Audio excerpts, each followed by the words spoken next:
बिहार की राजनीति में नया बदलाव लाने की कोशिश कर रहे जन सुराज के सूत्रधार प्रशांत किशोर इस बार एक नए अंदाज में जनता के बीच पहुंचे हैं।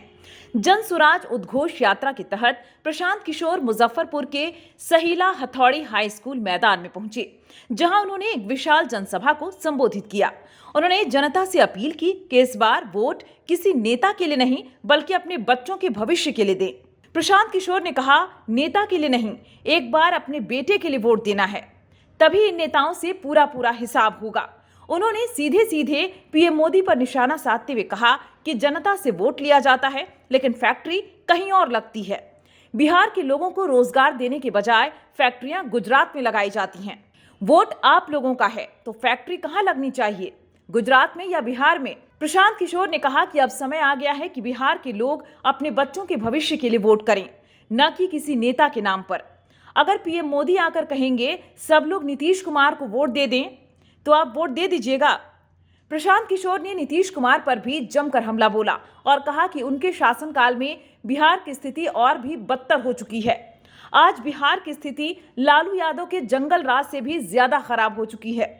यहाँ अधिकारियों का जंगल राज है और नीतीश कुमार को सिर्फ अपनी कुर्सी की चिंता है। उन्होंने वित्त मंत्री सम्राट चौधरी पर भी सवाल उठाए और पूछा कि बिहार की पूंजी आखिर क्यों दूसरे राज्यों में जा रही है। बेरोजगारी पर बोलते हुए उन्होंने कहा कि बिहार में मनरेगा के फंड का सही उपयोग नहीं हो रहा है।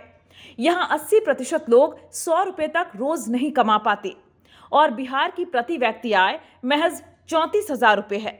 सम्राट चौधरी बताएं कि बिहार से 26 लाख करोड़ रुपए की पूंजी बैंकों के माध्यम से दूसरे राज्यों में क्यों गई? प्रशांत किशोर की इस यात्रा को जनता का जबरदस्त समर्थन मिल रहा है।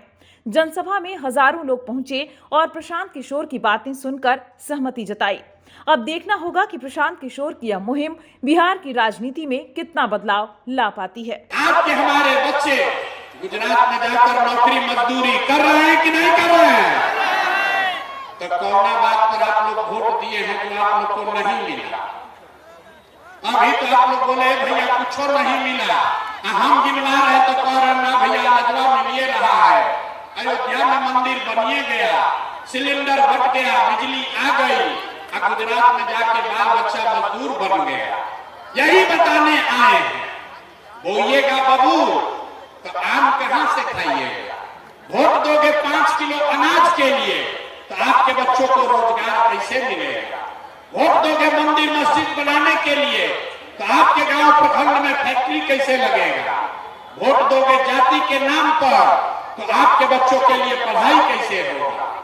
आपने जिस चीज के लिए भी वोट दिया है वो आपको मिल रहा है। आपने अनाज के लिए वोट दिया, अनाज मिल रहा है। मंदिर के लिए वोट दिया, मंदिर बना है। आपने जात के लिए वोट दिया, जाति का चर्चा चल रहा है। आपने गुजरात के विकास के लिए वोट दिया, गुजरात में फैक्ट्री लग रही है। आपने अपने बच्चों के नाम पर कहा कि भैया आज तक जीवन में अपना बच्चा के पढ़ाई रोजगार के लिए वोट नहीं दिए, तो इसीलिए आपके बच्चे अनपढ़ और मजदूर हैं। अगर वोट जिसको भी